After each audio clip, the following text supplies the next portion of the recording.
What's going on, my people? It's your boy, Connor Conflict, back again. And Mike McDaniel season is officially underway. We got the press conference today at 10 a.m.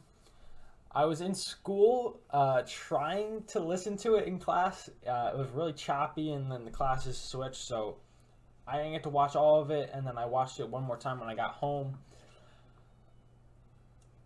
I didn't have as much time to break it down as I would have liked. I have to go to work in like an hour, but I watched it all. I took some notes, and I'm gonna break down what I thought of the press conference.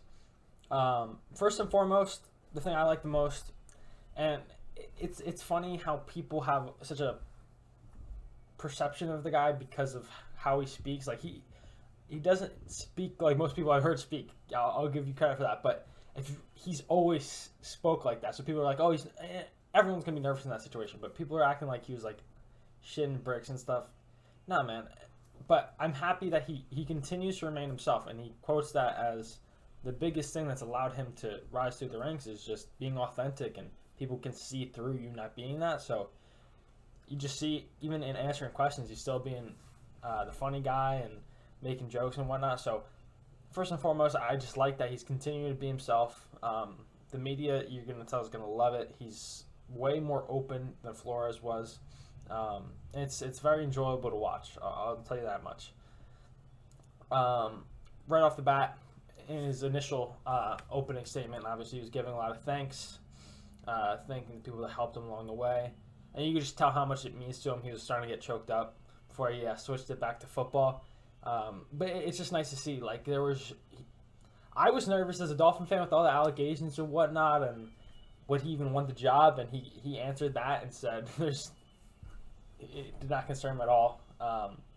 He quotes he worked with Chris Greer's father, which I didn't know. I know Chris Greer's father was a high football executive. I just didn't know him and Mike McDaniel crossed paths. But you can tell the Dolphins got what they want. They're going to have a good collaboration between, and they made it clear. Mike McDaniel's reporting to Chris Greer. Chris Greer's reporting to ownership. So, and Chris Greer's a collaborator. He's not going to fucking force things upon Mike McDaniel. They're going to work together in unison and get the players that work best for the team. So now here's the thing. I thought everything is gonna work. I'm not gonna speak so much about Adam Gase because I was still so young and ignorant back then. But in terms of the floor, I thought Flores was gonna pan out, no doubt. But I have a really good feeling about this one. I just feel like the personnel. I think it's just all gonna work together. Obviously, only time will tell. But I just have a good feeling about it. I really like the guy, and like what he said today. Another thing that I got, he's clearly going to be a player's coach. The questions about his leadership, I think he's able to lead by making connections. He's going to have relationships with basically every single person on the field, and and what he says is they're going to know that I have their best interest at heart. I'm doing what I can to put them in positions for us to win games, and at the end of the day, that's what everyone's there to do. They're trying to win games, and I think we'll be able to win games as soon as. I don't even think this will be a quick turnaround, just because how we're situationed with the cap draft and where the team currently is. I don't think we're too far off. So McDaniel coming in, implementing a good offense, I think might be able to take us over the little hump and potentially push us into the playoffs. As for scheme, obviously we all know Shanahan wide zone scheme. But he made a great preference. Like, he's been in 5 different places, and it was unique that he ran the same scheme every single place. But it adapts from place to place because you're always going to use your personnel around the players and their skill set. So an example of that is when he was in Washington, how they used RG3 with the zone read. They've never done that before, but when you have a fucking quarterback like RG3, you're going to run some read options. So things like that, you see Debo's role and Trent Williams and all those things, like, you're able to continue to build when you're utilizing the players differently. So that's what I mean in my video yesterday about Mike Gesicki. Like, has he had a player like Mike Gesicki? Honestly, probably. I think he coached Jordan Reed, so he probably does. Jordan Reed is a stud. Honestly, probably better. But nonetheless, he's going to be able to potentially utilize those skill sets in a different way. So right now we think of Mike Gesicki as what he is, but all we know, Mike McDaniel might be able to unlock a whole different side of Mike Gesicki that we haven't seen just due to the uniqueness and utilization that he's able to use. So that's why it's hard to project players and who we're going to sign and who we're going to keep and who we're going to let go of, because we can look at what he did with the San Fran, but it changes just. There's no other Kyle Juszczyk in the league. So, like, they do a great job of manipulating different players into what they do best. I already went into this, but, like, the question, I mean, even I had it, like, is he going to be able to lead? And he even, like, addressed it as if, like, he's heard the noise of that, like, is it, but he quoted, like, his first year coaching, or paid coaching, with the Texans under Gary Kubiak. He had to coach, his 23-year-old self had to coach Andre Johnson in his prime, and he's like, well, I think he's going to listen to me, but I don't know, like, but he learned that, like, if you have the player's best interest at heart and you're doing everything possible to set them up for success, they're going to run through a brick wall for you. So that's what he learned, and I think he's going to be able to implement that. Like, if he's going to be able to show that the players that he cares, and he's going to be scheming things up properly for them to succeed. So I think he's not going to be a rah-rah guy. He's not going to be standing in the room screaming at people, but he's going to be able to collectively get everyone to move in one direction and hopefully have success. So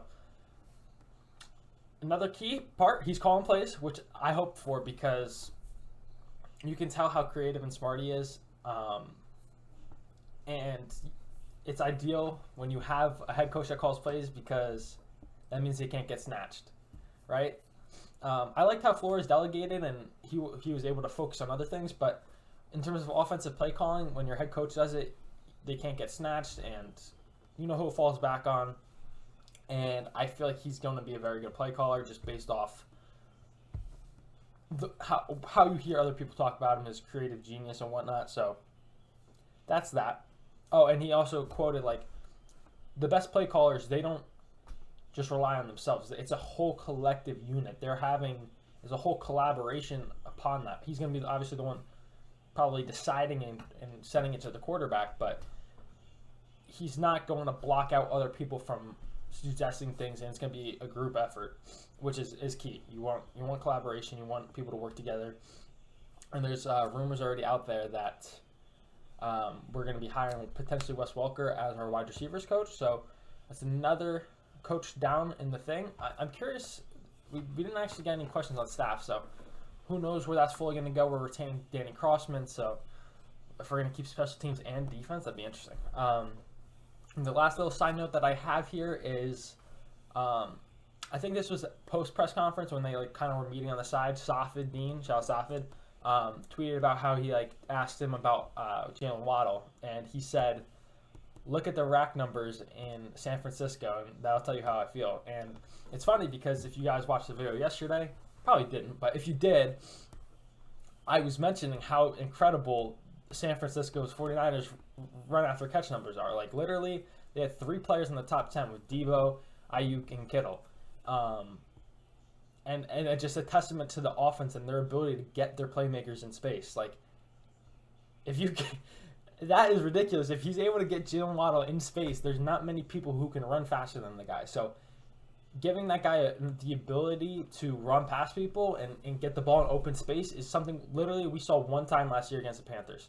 So I'm very excited for Jalen Waddle's potential in this offense with him being able to utilize in that way. So that's all I really got from for today's video.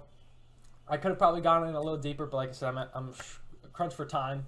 If you have any suggestions on the kind of videos you want to see in terms of maybe players you want, coaches, whatnot, I'm free to suggestions. I'm kind of running out of ideas. I'll keep coming up with them, but I could use suggestions. So I appreciate you guys for watching. Make sure you like, comment, subscribe. I have a jersey giveaway going on my Twitter, link in the description.